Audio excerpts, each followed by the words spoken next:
네, 안녕하십니까. 김식의 썬데이 포스트 시간입니다. 자, 오늘은 좀 늦게 올라가는 것 같은데,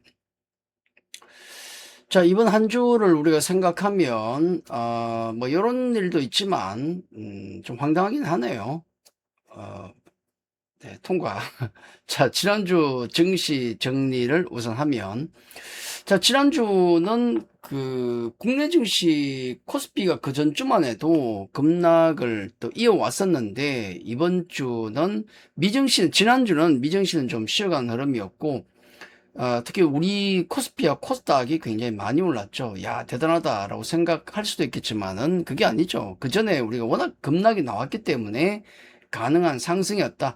근데 이건 절대 정상적인 상황은 아닙니다. 아직도 이런 변동성은 있어서는 안 되는데, 자, 글로벌 증시 대체적으로 조금씩 오르는 과정 속에서 일본, 대만이 많이 올라왔고, 지난주는 특히 우리 증시가 많이 올랐다.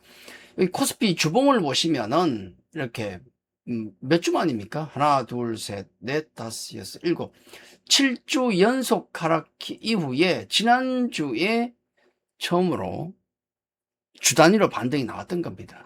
자, 주봉이 이렇게 나왔다는 것 조금 연속성 있게 나왔으면 좋겠는데요. 자, 지난주 금요일 미증시 같은 경우는 물론 이제 오늘 밤에 또 돌아가는 시장도 봐야 되겠지만은 반도체와 성장주 모두 보면 개별 종목별로 약간 엇갈리게 돌아가더라는 특징이 좀 있습니다.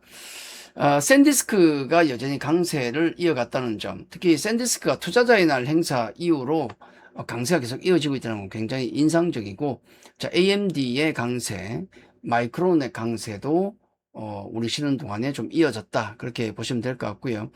자, 월요일 일본 키옥시아가 상한가 근처까지 가는 강함을 보였고, 중국 창신 메모리도 급등하는 모습을 보여주면서 우리 화요일부터 시작되는 장에 반도체주들에게 긍정적인 에너지를 불어넣고 있다. 그렇게 보시면 될 것 같습니다. 자, 국내 증시 변수는 반도체가 중요하고 금리가 중요하고 수급이 중요한데, 수급 같은 경우는 아시다시피 이번에 그 지난번 삼성전자와 SK하이닉스 레버리지의 문턱을 높이니까 변동성이 크게 하락했죠.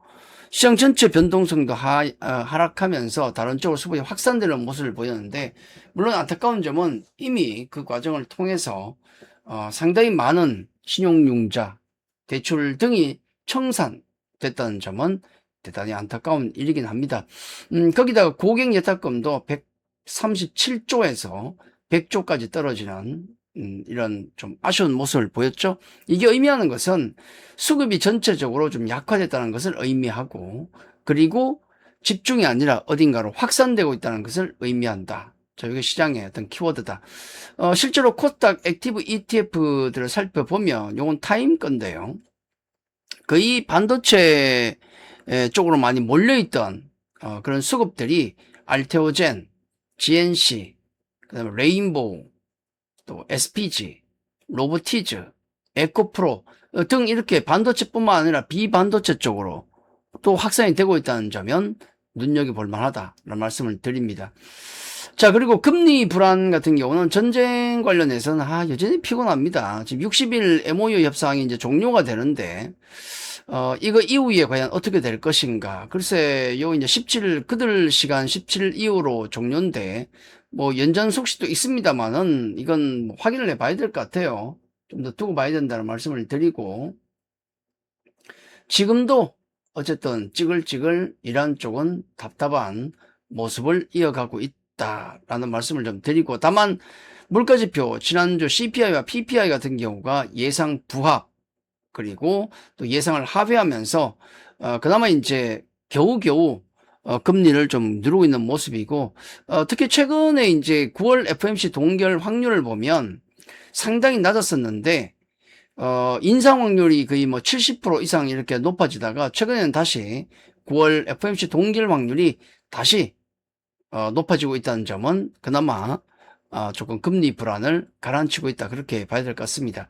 자, 이런 분위기 속에서 우리가 전체적인 시장이 어디로 갈 것인가 이런 걸 감안해 본다 그러면은 뭐 코스닥만 보더라도 워낙에 많이 빠졌기 때문에 이번에 반등이 나오고 있습니다만은 뭐 반도체 장비, 바이오, 로봇, 2차 등등 많이 나왔죠.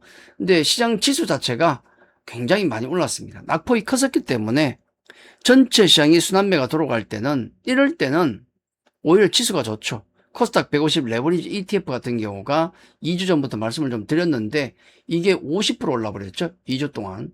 물론 바닥에서는 거의 100% 올랐어요. 굉장히 많이 올랐는데 어쨌든 막 낙폭과대 종목과 섹터가 오르다 보니까 전반적인 지수가 반등이 좀 많이 나왔고, 다만 이제는 아마 섹터와 종목이 달라질 수 있기 때문에 지수보다는 종목 중에 좀 집중을 하는 게 좋지 않을까라는 말씀을 좀 드립니다. 역대급 하락을 보였기 때문에 역대급 반등이 지금 지속이 되고 있는데 2주 동안 나오고 있는데 요건 또 이어질지는 좀 더 봐야 되겠다라는 말씀을 좀 드립니다. 좀 긍정적인 지수 예상을 좀 말씀을 계속 드릴 수밖에 없죠. 워낙 극단적인 폭락이었기 때문에 그 이후에 반등 같은 경우도 이례적인 반등이 나오기도 했었다. 자, 이번에도 계속 그렇게 이어질 것인가? 일단은 코스닥 지수만 놓고 보면 이례적인 반등이 나오고 있는 겁니다. 이번 주의 일정을 놓고 보면 큰 건 없어요. 큰 건 없습니다. 과연 이번 주에 뭐 반도체 주주 환원 정책 발표가 있을 것인가, 뭐 이런 것들 이슈가 좀 되고, 그리고 중국 유니트리 로봇 회사 유니트리가 상장 예정인데 어떤 영향을 줄 것인가, 뭐 이 정도 보고 있습니다. 나머지는 뭐 경제 지표나 실적 발표가 큰 건 없다. 자, 그렇게 말씀 좀 드리고, 그래서 이번 주 빅 이벤트는 과연 반도체 주주 환원책 발표가 있을 것인가. 뭐 SK하이닉스 기준으로 놓고 봤을 때 연말까지 나온다 그랬다가 반발이 심하니까 9월, 그러니까 3분기까지 그랬다가 그것도 이제 말들이 많으니까 8월까지 루머도 있었는데 이번 주나 다음 주일 가능성이 높죠. 과연 나올 것인가. 그리고 중국 유니트리 상장은 어떤 영향을 줄 것인가라는 거죠. 자, 종목들 돌아가는 와중에 이번 주는 로봇과 반도체 쪽에 많이 관심이 집중되고 있다는 겁니다. 자, 지난번 레오폴드 아시안 브레너의 시츄에이션 어웨어니스라는 헤지펀드가 청산 위기를 넘기고 난 다음에 이게 바닥이 돼주는 역할을 했었죠. 극적인 바닥을 만들었고, 지난주에 코어위브라든지 네비우스 등의 종목들, AI 관련, 인프라 관련 이런 종목들 실적이 좋았고 급등 나오면서 AI 모멘텀이 다 살아났죠. 이런 것들이 이제 그 상승세가 이어지면서 샌디스크라든지 일본의 키옥시아, 그리고 중국 창신 메모리 반도체주들의 강세를 현재 이끌고 있습니다. 다만 그렇다고 해서 그동안 나왔던 악재들이나 우려가 사라진 건 아니죠. 그렇게 본다 그러면 피크아웃 우려는 여전히 있다라고 보는 게 맞는 것 같고, 다만 아래쪽으로는 밸류에이션 매력이 가로막고 있고 위쪽은 피크아웃 우려가 막고 있고, 이번 주나 다음 주까지 주주 어떤 진화 정책이 나올 수 있다는 것, 자, 이런 걸 감안하면 어느 정도 이런 바운더리에 좀 갇혀있는 흐름, 다만 아래쪽 아직은 밑이기 때문에 주가는 좀 더 올라갈 수 있는 여력은 있지 않을까.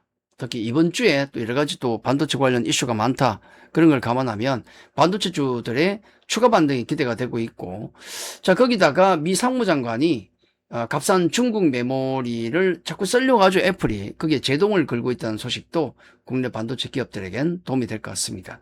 자, 그 외에 로봇주를 본다 그러면은 이번 주 20일 전후해서 지금 유니트리가 상장을 하게 되는데, 이미 상장할 때 공모가가 우리 돈으로 14조 원을 넘어섰죠. 과연 장이 출발했을 때 과창판 이번에 올라올 때 어느 정도의 상승을 보일 것인가. 지난번에 창신 메모리가 첫날 466% 폭등했지 않습니까? 뭐 그만큼 될지 모르겠지만은 이게 상장해서 어떻게 움직이냐에 따라서 국내 증시에 상당히 또 큰 영향을 줄 수 있죠. 거기다가 현대차 같은 경우도 지난주 금요일 급등이 나오면서 협력사와의 어떤 생태계를 만든다는 뉴스가 좀 있었죠. 그럴 수밖에 없는 게 전기차라든지 이런 쪽에 중국의 추격을 강하게 받고 있기 때문에 현대차 그룹의 성장 모멘텀은 로봇이 될 수밖에 없습니다. 자, 거기다가 우리 주말을 통해서 전해진 소식, 엔비디아의 구강모 회장이 미국을 방문해서 전순환과 로봇 사업에 대한 어떤 구체화 모습을 보였죠. 내년 1, 4분기까지 이런 로봇을 완성을 시키겠다. 휴머노이드 완성을 시키겠다. 거기에는 LG전자, LG에너텍, LG에너지솔루션이 당연히 한 몫을 할 것이고, 거기다 로봇 데이터 팩토리까지 구축을 하겠다고 하면서 LG CNS를 통해서 팩토리 구축도 추진한다. 자, 이런 소식들 각 그룹사에겐 아무래도 도움이 되지 않을까. 거기다가 물론 뭐 MOU 단계이기 때문에 또 의심을 하는 분도 계시겠지만은 젠슨왕 장녀가 또 LG전자 로보틱스 거점을 찾는다고 합니다. 또 온다고 해요. 자, 이런 부분들이 이번엔 좀 LG그룹이 진심이구나, 구체성이 있구나라는 점은 주가에 분명히 또 로봇 전체의 어떤 섹터에 도움은 되지 않을까, 자, 그렇게 말씀드릴 수 있습니다. 누가 승자가 될지 모르겠지만은 로봇 세상은 훨씬 빠르게 다가오고 있다.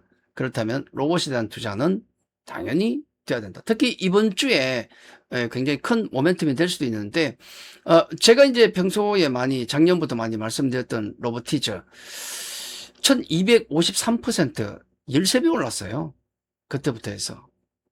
물론 이번에 코스닥 조정을 받으면서 큰 폭을 떨어졌다가 다시 강하게 올라오면 제자리를 찾아가고 있는데, 중요한 건 뭐냐면, 자, 로보티즈가 이런 모습을 보였고, 원희홀딩스 같은 경우 이런 모습을 보였고, 하이젠 RNM이 이런 모습을 보였습니다. 세 개 회사의 공통점이 뭐냐?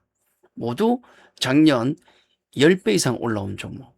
제가 작년 초부터 그런 말씀을 드렸죠.